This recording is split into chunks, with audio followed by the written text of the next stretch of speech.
Sahi kya sangna Kukisina iram damasigi yelomi singbu muthana bahonaduna lakli semjen sajinba se sang sing putoktuna amadi Nung Yungsinduna Kukigini Hainaba Hotnari haina Indigenous Pillar Construction Committee gi Chairman loinina Federation of Haumi gi Vice President Dr. Heera Kabui na phongdokhrei Kabule kai dalaiba Federation of Haumi gi loisengdang asi pangthokiba pawgi mifamamada Dr. Heera Kabui na hai yelomi yek salai leiba lamdamasigi phurup masa masa singbu kuki phurupni hainaba se sang kya Phongbada natana nung fawo yungduna khilli masida natana Kangpopi district ki manung da leiba kom liangmai purum kharam na singba singi khul singbu kuki khuni haina se sang semduna center da thabada natana tholiba irang asida namduna yahona bagi thongsil chatharakli thong sing asigi mayokta yek salai leiba phurup sing asina kayar khana makoi kuki nate haira sengdokhi balai khrabasu kuki singna apikpa tribe singbu kuki phurupta singsinaba honabadi leptri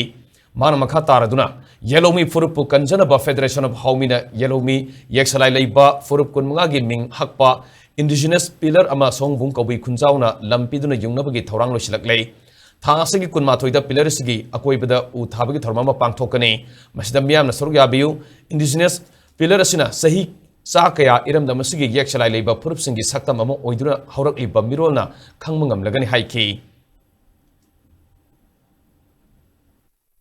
Piglaba jati khrase aimol gomba anal gomba chiru gomba chothe gomba sigomba mayam se makoi Kukigini kuki jatni tribe ni haidam makoi puthok tuna ekoi piglaba ekoi prop yek sarai lebesina khabar ra chephong da makoi I base lali haina ihi mayam leire ihi so ekoi gi makoi na chungbi da ba adugi mathakta masi senjin sajin ba haira ba makoi kuki hingna you know the gomba ekoi central union government gumda che sajin na tau se koi pelak taba aikoina nuksinana thaina mamangi ni thogi matamdagi yengla patarte makoi changdinge de koi shanti oina leromme shanti de wai base kananu achum bache makoina lan season apa machin thi ba ikai khangda ba